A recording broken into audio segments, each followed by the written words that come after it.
निर्वेद कमलने विकासो साधने नाही अभ्यासो तरी झाडेसी करावा सहवासो निरंतर पै सर्वज्ञ श्री चक्रधर स्वामी की जय। नवरात्र उत्सव आणि या नवरात्राच्या या 9 दिवसामध्ये धर्मनिरूपण हा विषय आपला चालू आहे। यामध्ये स्मरण सरोला, स्मरण महात्म्य,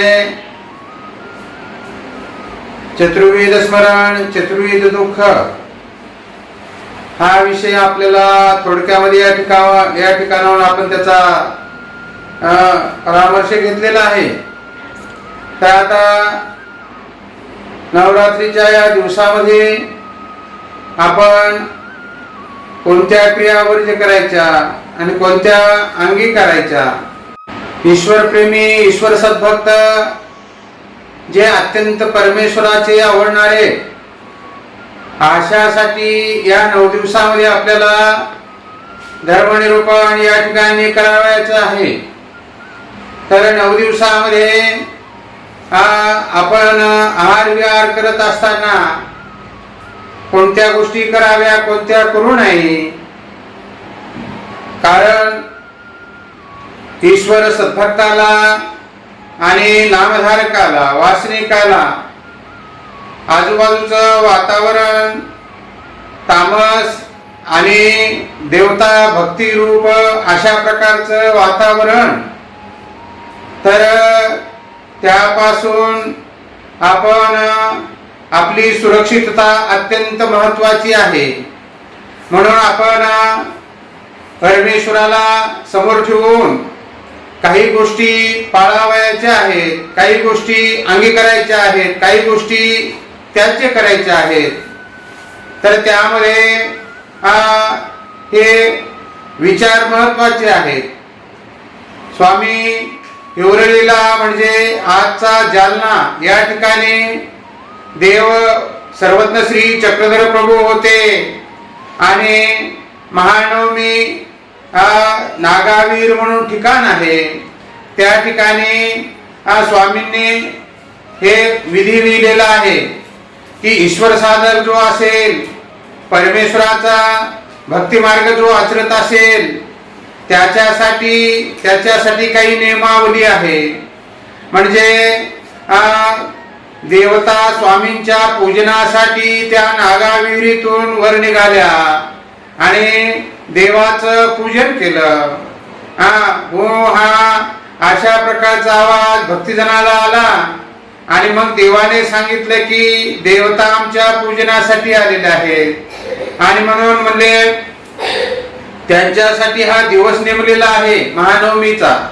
आणि 9 दिवस हे जनलोक त्या देवतेची आराधना करतात, उपासना करतात आणि पूजा मांडतात, घट मांडतात, विधी कर्म करतात। ते विधी कर्म केल्यानंतर 9व्या दिवशी महानवमीला जे अधिष्ठिलेल्या देवता असतात त्या देवता रानातून गावामध्ये जातात। म्हणून जी सात्विक भक्ती करणारे, परमेश्वराची भक्ती करणारे, एकनिष्ठ भक्ती करणारे साधक जे आहेत त्यांनी गावाचा त्याग करावा आणि निवांत सात्विक स्थानी झाडाखाली किंवा एखाद्या निर्जन स्थळी जाऊन, एखाद्या पवित्र ठिकाणी जाऊन, मंदिरामध्ये जाऊन किंवा आश्रमामध्ये जाऊन आपापली देवपूजा त्या ठिकाणी न्यायची आणि तो महानवमीचा दिवस आपण गावात न घालता तो दिवस आपण रानामध्ये घालावा। हा सर्वज्ञ श्री चक्रधर स्वामींनी आम्हाला सांगितलेला विधी आहे। आता देवता गावात जातात आणि महात्म्याने गावाचा त्याग करून रानामध्ये जावं असा विधी स्वामींनी लिहिलेला आहे। त्यावेळी त्या काळी पूर्वी महानवमीला हिंसा होत होती आणि हिंसा ही ईश्वर साधकासाठी त्याज्य आहे। म्हणून त्या ठिकाणी जे परमेश्वराचे भक्त आहेत त्यांनी त्या एक दिवसासाठी ते स्थान सांडावं, त्या स्थानाचा त्याग करावा आणि आपण अशा मार्गाच्या ठिकाणी जाऊन, साधनाच्या ठिकाणी जाऊन आपली देवपूजा वंदन करावी, स्मरण करावं, पारायण करावं, आरती करावी, देवाला उपहार दाखवावा, स्नान घालावं, ह्या सगळ्या विधी आपण रानामध्ये आपले पूर्वज करीत आले. ही परंपरा आपल्यापर्यंत आलेली आहे. आपणही परंपरा चालू ठेवावी आणि आपला धर्म साध्य करावा आणि त्या धर्माच्या नियमाप्रमाणे राहावं. आपण जर केलं तर आपल्यानंतर आपल्या घरातील जी मंडळी आहे, मुलं आहेत, परिवार आहे, सज्जन लोक आहेत आणि जे आप्त स्वकीय आहेत तेही आपलं पाहून ते पुढेही करतील. देवाने भगवंताने गीतेमध्ये सांगितलेलं आहे की यद्यदा चरिती श्रेष्ठ सत्यदेवे तरोजना, म्हणजे वडील माणसाने पायंडा घालून दिल्यानंतर घरातले लहान थोर माणसं त्या संस्कारावर चालतात आणि त्या संस्काराने त्यांचं जीवन फलित होतं, त्यांचं जीवन साध्य होतं. म्हणून जी जाणकार मंडळी आहे, जे वयोवृद्ध घरातील मंडळी आहे, जी वयोवृद्ध वासनिक आहेत, नामधारक आहेत, ईश्वरप्रेमी सद्भक्त आहेत, त्यांनी हा विषय अत्यंत लक्षात ठेवणं महत्वाचं आहे. आणि अशा प्रकारे त्या दिवशी तो दिवस वर्ज करून त्या दिवशी महानवमीच्या दिवशी इतर लोकांचं आपण काही सुद्धा घेऊ नये, पाणी सुद्धा ग्रहण करू नये, पदार्थ सुद्धा अंगी करू नये. कारण त्या पदार्थावर त्या देवतेचा अंमल झालेला राहतो. त्या पदार्थावर इतर म्हणजे आजूबाजूचं वातावरण त्याच्यामध्ये मिसळलेलं राहते. म्हणून ईश्वरप्रेमी भक्ताने हे अत्यंत पाळणं महत्वाचं आहे. हे आपल्या भल्यासाठी आहे. हे आपल्याला परमेश्वर जवळ करण्याचा विधी आहे. तो ईश्वर तुम्हाला जर जवळ करायचा असेल, अशा धर्मातील छोट्या छोट्या गोष्टीवर जर आपण लक्ष केंद्रित केलं तर त्या परमेश्वराचा कृपा प्रसाद आपल्यावर झाल्याशिवाय राहणार नाही. म्हणून स्वामींनी सांगितलं, महात्मजनाने त्याग करावा हिंसेचे व्रत, हिंसेचे व्रत पालन करावं आणि त्या दिवशी महात्म्याने किंवा महात्मरूपी साधकाने किंवा महात्मरूपी वासनिकाने, नामधारकाने त्या स्थानाचा त्याग करून रानामध्ये जावं.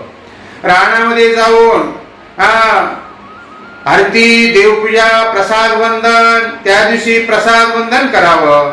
आपल्या जवळ नसेल तर मार्गामध्ये जाऊन किंवा ज्या ठिकाणी प्रसाद वंदन आहे त्या ठिकाणी जाऊन प्रसाद वंदन करावं. प्रसाद वंदन केल्याने परमेश्वराची दुर्लभता प्राप्त होते, ईश्वराची जवळीक साधल्या जाते. म्हणून प्रसाद वंदन हे अत्यंत महत्वाचे आहे. आता आपल्याला परमेश्वराचं सन्निधान नाही, ईश्वराची जवळीक नाही, म्हणून परमेश्वराने आम्हाला प्रसाद हे साधन या ठिकाणी दिलेलं आहे. त्या परमेश्वराची साक्षात्कार, परमेश्वराचा जवळीकता त्या प्रसादामध्ये आहे.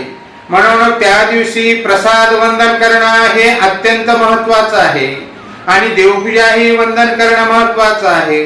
कारण प्रसादाच्या ठिकाणी परमेश्वराने आपल्या सामर्थ्य रूप शक्ती त्या ठिकाणी ठेवलेले आहे. कारण ज्यावेळेस प्रसादाला संबंध झाला, स्पर्श झाला, त्यावेळेस झगटून त्या शक्ती त्या ठिकाणी राहिलेल्या आहेत. माया आणि कृपा या दोन वस्तू परमेश्वराच्या त्या प्रसादाच्या ठिकाणी आहेत आणि त्या आपल्याला सहाय्य करणाऱ्या आहेत. त्या आपल्या जीवनातील दुःख दूर करणाऱ्या आहेत. त्या शक्ती परमेश्वराजवळ आपल्याला नेणाऱ्या आहेत. म्हणून वेळेतच त्या उपासनेमध्ये आपण राहून, त्या भक्तीमध्ये राहून परमेश्वराचं अर्चन करणं आणि ईश्वराचा विधी त्या विधीमध्ये आपल्याला बांधून घेणं, त्या नियमावलीमध्ये आपल्याला बांधून घेणं, तरच आपण परमेश्वराचे भक्त होऊ, तरच आपण ईश्वराचे प्रिय होऊ, तरच आपण परमेश्वराच्या जवळ जाऊ, तरच त्या परमेश्वराला कृपा उत्पन्न होईल. हा माझा भक्त आहे आणि याच्याकडे मला पाहावं लागतं, याच्याकडे मला कृपा दृष्टीने अवलोकन करावं लागतं. अशी परमेश्वराला आपली चाड उत्पन्न झाली पाहिजे, अशी ईश्वराला आपली कण उत्पन्न झाली पाहिजे, तरच ह्या गोष्टी शक्य होतात.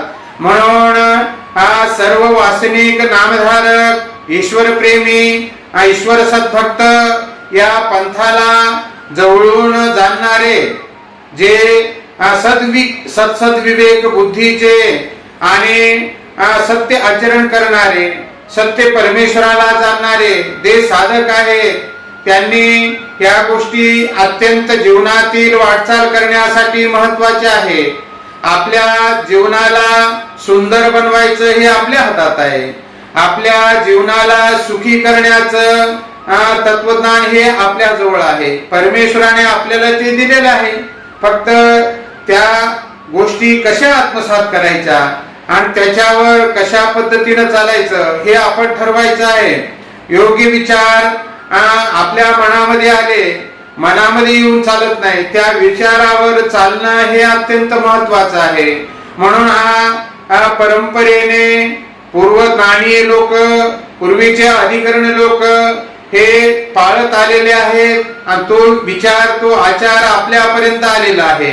आता आपल्यापासून आपल्या पाल्याला आपण संस्कार लावणं हे आपलं कर्तव्य आहे.